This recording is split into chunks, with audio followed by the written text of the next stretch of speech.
1822, Vermont. The forgotten cellars beneath Bellweather House, and the visitors who never checked out. I've spent years collecting blueprints of old buildings, not for their beauty, not for the supposed romance of crumbling banisters and coal-burned hearths, but for what the blueprints try to hide. Most structures built before 1850 in the Northeast are layered with revisions, secrets chiseled over by time and fear. But there's one estate whose original floor plan no architect has dared to redraw.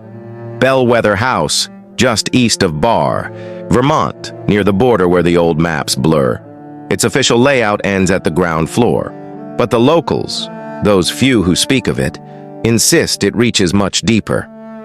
I first heard the name Bellweather in the brittle voice of a woman I met while researching burial records in Waterbury. She couldn't recall the name of her own daughter, but she remembered Bellweather, remembered the shape of the brass keys, the angle of the windows, and that no one who stayed through the first snow ever came back quite the same. Some didn't come back at all. She said they weren't taken, they were held by the house itself. That phrase lodged in me. Not taken, held. It's hard to explain why certain buildings feel wrong. You can say it's the way light bends in their halls, or how their ceilings seem too low for their grand facades, or how the silence in them never rests, always alert, always aware. But I've learned to trust the dread. It's often the only honest thing left. And Bellweather makes the dread feel almost sentient, like it knows how to wait. The oldest photo of Bellweather I've seen was taken in 1863, long after the house had been abandoned. It's badly faded, water damaged. But if you look closely, you'll notice that the snow around the estate isn't smooth. There are grooves in the white, like lines made by dragging someone. No one in the photo stands close to the house. The photographer must have stayed behind the fence. Even the trees bend away from the structure, as if trying not to listen. But Bellweather wasn't always feared. In 1822, it was the finest boarding estate in Windham County. Travelers from the south would summer there, drawn by the mild mountain air and the healing springs just down the slope. The estate's founder, Alaric Bellweather, was a railway magnate who believed Vermont's untouched forests would make ideal rest cures for what he called the soul's internal typhus. He brought in architects from Boston and French-trained, decorators installing copper bathtubs, velvet lounges, and a vaulted ballroom beneath a gold-leaf ceiling. It was meant to be a healing place. That's what the ledgers claimed. That's what the guests believed, but the healing always had a cost. They just didn't know how high.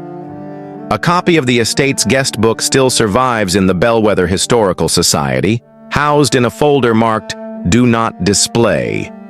The last full page was dated December 11th, 1822. 7 names. All guests who arrived that week. The names were written in 3 different inks, shaky, as if the register had been passed between unsteady hands. And below the final name, someone had written one word: below. Not signed, not explained. The inn's record ends there. There are no checkouts, no forwarding addresses, no remains. The 7 guests of Bellweather never left. According to the estate's caretaker at the time, a man named Ezra Thorne, a snowstorm struck the region 2 days later and blocked every road for 9 miles. By the time a delivery rider made it through on horseback 10 days later, the entire estate appeared sealed. Not abandoned, sealed. Doors locked from within, curtains drawn. Smoke still rising from one chimney, but no voices, no movement, no response.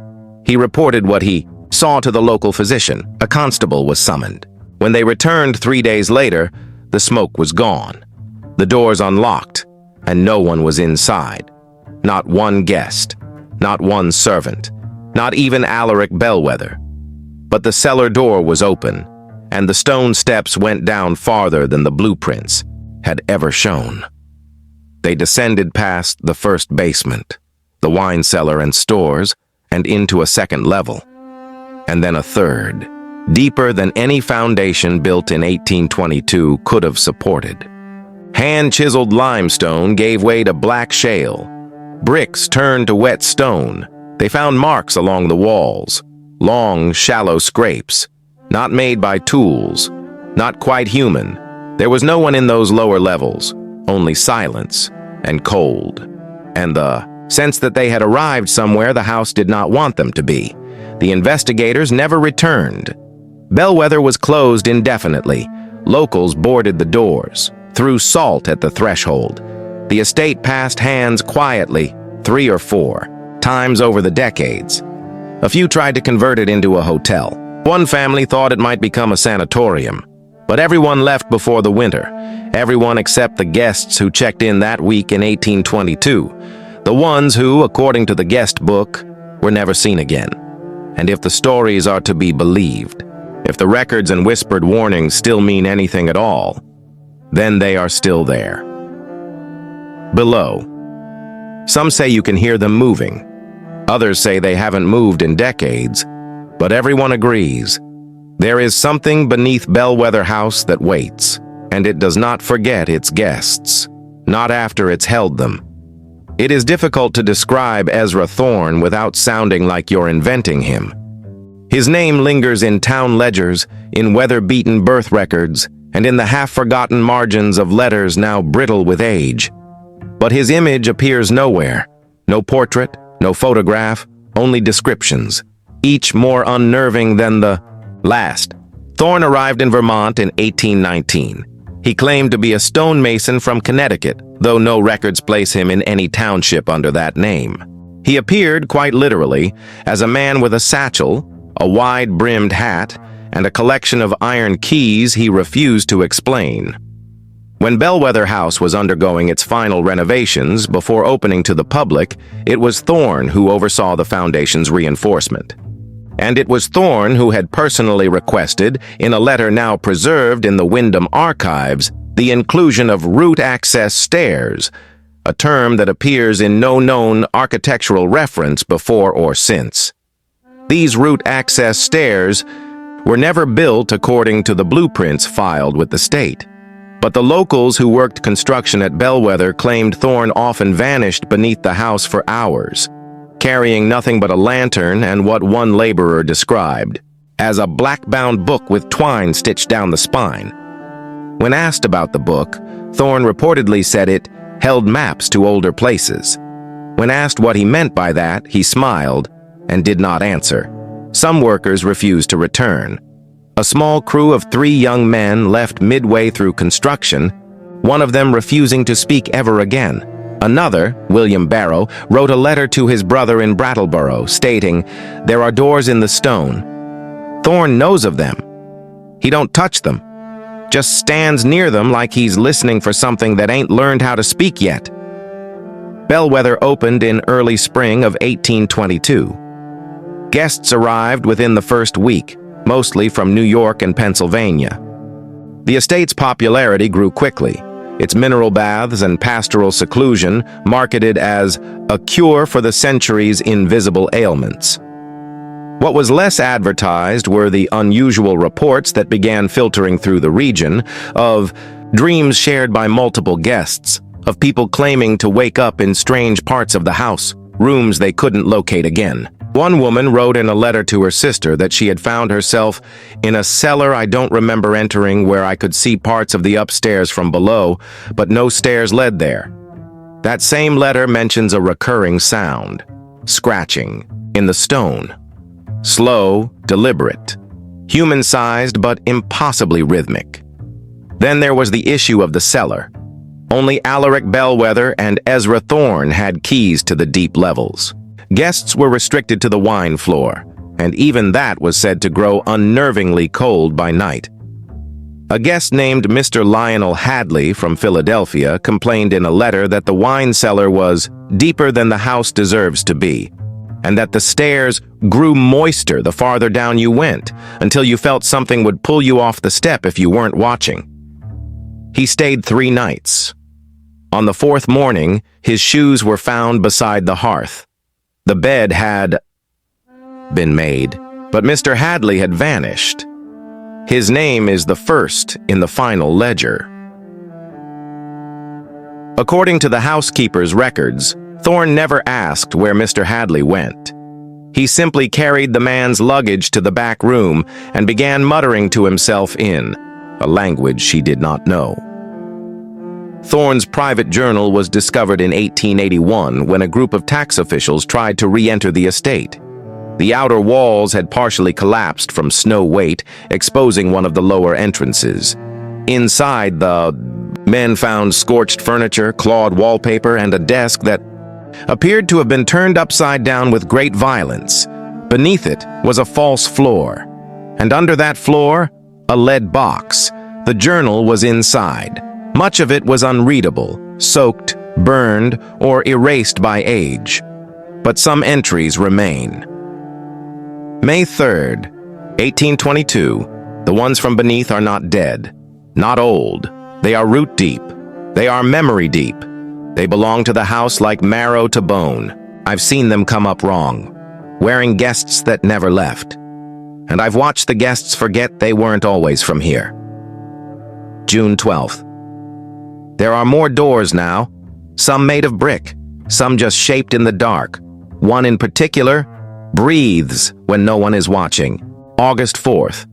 I've begun placing the mirrors face down. They do not show reflections after midnight. They show the stairs below, the ones that spiral. I can hear her voice in the ash again. She keeps saying, "We remember the ones we hold." The most chilling entry is dated 2 days before the snowstorm. December 9th. They are all below now. Every guest, every servant, Alaric included. Not dead, not vanished. Held. They know the names we wore. They move like we did. But they are remembering. Too much now. One of them wore my face yesterday. I've taken the black book to the final stair. If I can feed the doors with my name, perhaps they'll forget me long enough to let me run. But I know this. No one escapes Bellweather. Not forever. Not if they've gone below. In the margin, in a different pen, one phrase is scrawled over. And over.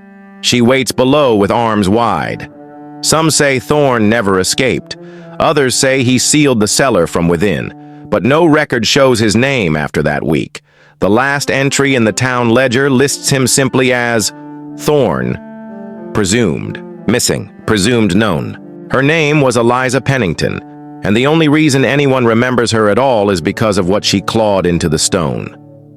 She arrived at Bellweather in October of 1822, one of the final guests to sign the ledgers before the estate inexplicably closed its doors. Eliza was not wealthy. She was a school teacher from Montpellier who had recently suffered an illness the physicians could not explain. Her letters had grown erratic, describing a creeping fatigue, moments of unaccountable time, loss, and, most disturbingly, a sensation she described as being watched from inside. Her sister paid for her stay at Bellweather House, hoping the famed mineral baths and mountain air would do what medicine could not. Eliza herself was reluctant. In the only surviving letter she wrote from the estate, dated October 17th, she noted, "There's a silence here that's not natural." The staff speak softly, as if they're afraid to wake something sleeping below. And at night, the walls seem too close, as if the house is remembering a different shape, and I'm inside the wrong version. What happened on Eliza's 4th night has been reconstructed only through evidence found decades later, when preservationists attempted to stabilize the collapsed lower wings of the estate. Deep in the foundation, beneath layers of limestone and collapsed timber, they found a bricked-over recess in the wall. Behind it, skeletal remains in a crumpled dress. The bones were contorted, as if broken into the position of a scream. But it was what was beside the bones that gave the find its place in historical record. Scratched into the inside of the wall, scratched with nails, and in places teeth, was a message in barely legible English. "I am not me. I saw me from Outside, she smiled and went up the stairs. I screamed and she shut the wall behind her. The fingernail marks that formed those words were blood-stained. Some appeared to trail off mid-word, as if the writer had collapsed and resumed later. One line was repeated dozens of times. "The woman upstairs is wearing my name." How Eliza ended up behind that wall, how she survived long enough to write it, and how no one noticed her absence. These remain the central mysteries. But there is a photograph, one that chills historians and folklorists alike. In the Bellweather album, among the final images taken of the guests before the house's closure, there is a blurry daguerreotype of a group of women in the garden. Among them, unmistakably, is Eliza Pennington, looking directly into the lens, eyes wide and unnatural, hands at her sides in a stiff, unnatural angle. The caption below reads, "Eliza, October 20th, smiling again." But in the cellar, the real Eliza's remains date to the same day. What's more unsettling is what was found behind the wall where Eliza's body lay. A smaller crawl space, not on any blueprint.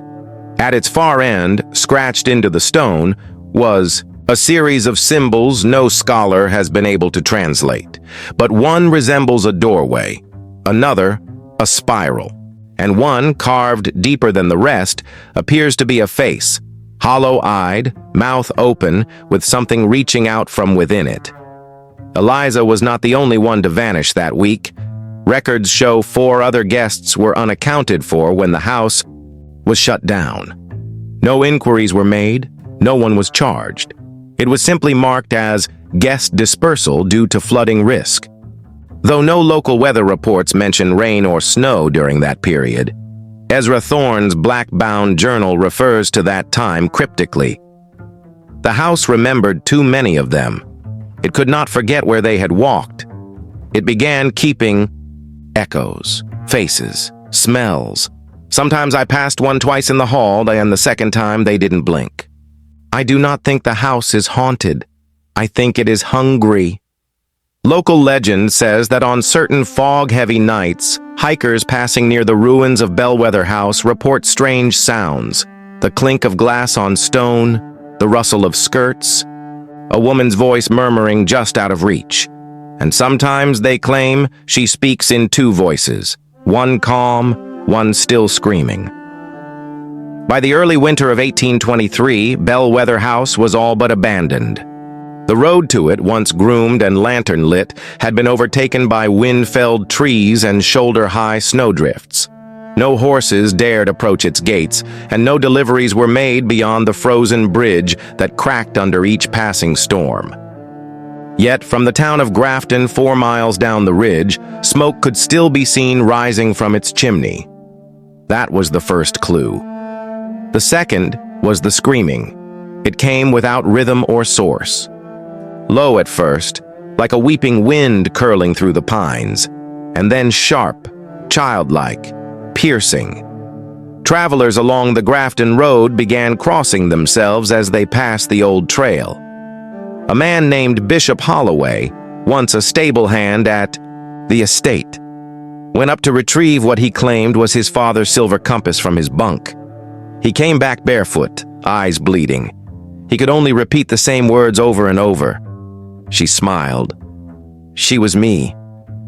She took my hands and I couldn't move my arms. I saw what she put on. It wasn't clothes. He died 2 days later, choking on black water that had somehow filled his lungs. There are no town records documenting a formal decision, but oral histories, consistent among several families, describe a winter pact. The house, they said, was to be allowed to forget. The townsfolk agreed to cut a trench in the old road, destroy the bridge, and post no signs. If the house was allowed to sit, quietly, untouched, then it would not need to remember its guests. The only ones who disagreed were the Cartwright twins. Amelia and Sabine Cartwright were seamstresses who claimed their younger brother, Noah, had been one of the last guests at Bellweather. Their mother had committed him for arrest when he'd begun speaking in voices not his own, and when he stopped recognizing his own name. he was never seen again. The sisters went up to Bellweather in the spring of 1824. What returned, 3 days later, was only Amelia. She was half naked, covered in what appeared to be ash, with thin lacerations up and down both arms. Her fingernails were missing. She could not speak for weeks, and when she finally did, all she said was, "She let Sabine in. I watched. I was too slow." She died the following winter after refusing to eat or drink, mumbling over and over about the false door beneath, the ash. No official search was conducted, but the worst came in 1831. A series of tremors hit southern Vermont that spring, mild but unusual. With them came what the Grafton children began calling the wailing weather. For 3 nights, the sky over Bellweather Ridge was filled with a low harmonic moan that echoed through the valley. Farm animals refused to eat, dogs whined and hid beneath porches, milk spoiled, and then, as suddenly as it began, it stopped. When the sky cleared, a traveler reported a strange sight. The ground where Bellweather once stood had shifted. Trees leaned away from the estate, not toward it. The remains of the building, once 3 stories tall, were no longer visible, as if sunken or folded downward into itself. The man never approached the ruins. He only drew what he saw in his journal. A shape, a deep cut in the earth, like a wound. He drew long, finger-like protrusions where the stone columns once stood, and a darkness inside that he shaded over until the paper nearly tore. He died of exposure 3 days later. His boots were full of seawater. In the years that followed, the stories twisted. Bellweather became a cautionary tale for children. The house you don't look for, the trail you never follow. A curse, a whisper. But those who'd lived through the years of its decay, the original pact makers, left behind quiet warnings, buried in journals, passed in whispers, hidden in letters. One such note was found in the attic of the old Grafton post office tucked between floorboards. The house grew hungry with memory. It wanted to be full. And what it swallowed, it kept. No one builds there. No one digs. The roots aren't roots. The black wood isn't from trees. It remembers what it wasn't, and it wants to become real. You'll know if it's near you, because it moves like someone you once loved, because its hands are warm. In the summer of 1902, the Vermont Geological Society approved a small, privately funded survey to chart long-forgotten structures in Windham County. A last-minute effort by the state to map pre-Civil War foundations before they were lost, to rot and regrowth. A young architect named Franklin Dyer was placed in charge of the Bellweather Estate assessment. He was 28, ambitious, newly engaged. He never came home. The society still has his first 3 journals, brittle, water-stained things full of earnest pencil sketches and neat cartographic grids. The tone of his first entry was bright, almost optimistic. I've heard the rumors, of course, but what place this old could hide beneath pine and frostbite for 80 years and still remain whispered about? I suspect I'll find a well, perhaps, a partial foundation. Anything more would be ghost story. That entry was dated August 2nd. What came next would be recovered only from the camp his team left behind.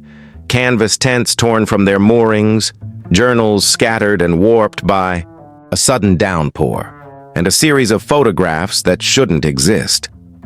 The first real trouble began when Dyer's crew located the edge of the foundation. At first, it was just a series of frost-heaved stones beneath the pine needles. Then the corners. Then a full flight of steps carved into black rock, descending down toward the smell of damp air and burnt sugar. That was when the air changed. The team's assistant, Martin Ledge, noted in a torn page, "It doesn't echo. The cellar doesn't echo." I shouted down and the sound didn't return, not absorbed. It felt like something held it, like it caught my voice in the middle. The crew set up lanterns and climbed down. What they found didn't match any regional blueprint Dyer had studied. The walls weren't made of quarried stone, but some kind of scorched, grainy black wood, curved like the inside of a barrel. Each room was slightly wrong in shape. One was taller than it was wide. Another had no corners. A third had a floor that sloped slightly upward at all angles, like a mouth trying not to close. They mapped as much as they could, but by the second day, Dyer had stopped sketching layouts and had begun drawing eyes. Not human eyes. Something larger, wider, wet. On the third night, they lit a fire just outside the cellar entrance. Ledge reported something shifted in the ground, as if a long pulse passed under them like a muscle twitch beneath the forest floor. The earth gave off heat, and then came the breathing. At first, they thought it was the wind, that strange, low wail that carried over the hills. But it wasn't the trees. It was the walls, the black curved walls beneath Bellweather. Inhale, exhale. A dry rasp, like parchment tearing slowly. Ledge put his hand to the cellar archway and said he felt it, draw in, as if it wanted to memorize his fingerprint. The men left their tools and left in the night. Only Dyer stayed. They called for him. They screamed. One man, a gravedigger from Rutland named Albie Trent, ran back down the stairs to drag him out. He made it only halfway before something touched his hand. It didn't hurt him. It didn't pull. It just held. He told the others. It felt like his mother's grip, soft, familiar, and impossibly cold. He ran until his knees broke. When they returned with help 2 days later, Dyer was gone. The stairs were filled in, not by men but by pine roots that now knotted across the descent like veins, thick and wet and humming. The survey was declared incomplete. No other attempt was made. But in Dyer's final journal entry, the one torn and mud-streaked, a page reads, "It has no voice. It uses ours. It showed me Sabine." But Sabine was gone. She held my face with her wrong hands and told me what I'd always wanted to hear. I let her in. This house knows the shape of forgiveness. In 1943, the Army Corps of Engineers dispatched a small team to assess Vermont's underdeveloped terrain for possible Cold War bunkers. It was routine: seismic readings, structural tests, soil density checks. The town of Alder Hollow, where Bellweather once stood, was nearly forgotten, left behind when the timber mills collapsed during the Great Depression. But when the Corps ran a basic sonic resonance scan over the northeastern edge of the hill, the equipment buckled. The earth didn't just vibrate, it answered. The lead technician, Julius Kern, a no-nonsense geologist from Delaware, described it as the ground humming with an intention. He repeated the scan 3 times. Each result showed the same anomaly: a hollow cavity the size of a small chapel, hidden beneath rock with no natural entrance and no man-made correlation. Kern ordered a drill, not because he believed in ghosts, but because he believed in protocol. What he did not expect was for the drill bit to fracture halfway down, not against stone, but something soft that pushed back. Not soil, not roots. Something spongy, like old bark left too long in seawater. The next day, they brought in a hand auger. When the auger returned to the surface, it carried a thick black substance. It was viscous, like molasses, but reeked of salt and metal. The local sergeant at the time, Human Doyle, ordered the team to cover the borehole and document the coordinates until reinforcements could analyze the sample. But that night, before the report could be written, the hole opened. There were no earthquakes, no storms, just a dry, silent night. And then a rumble, low and rhythmic, like a mechanical breath. The trees bent toward the sound. A column of earth folded inward, revealing a perfect circle 6 feet wide, lined with warped wood and crushed bones. Clean, sun-bleached, and small. No one knew how many. The men who stood near the opening said the smell didn't hit all at once. It was gradual, creeping into their nostrils like memory.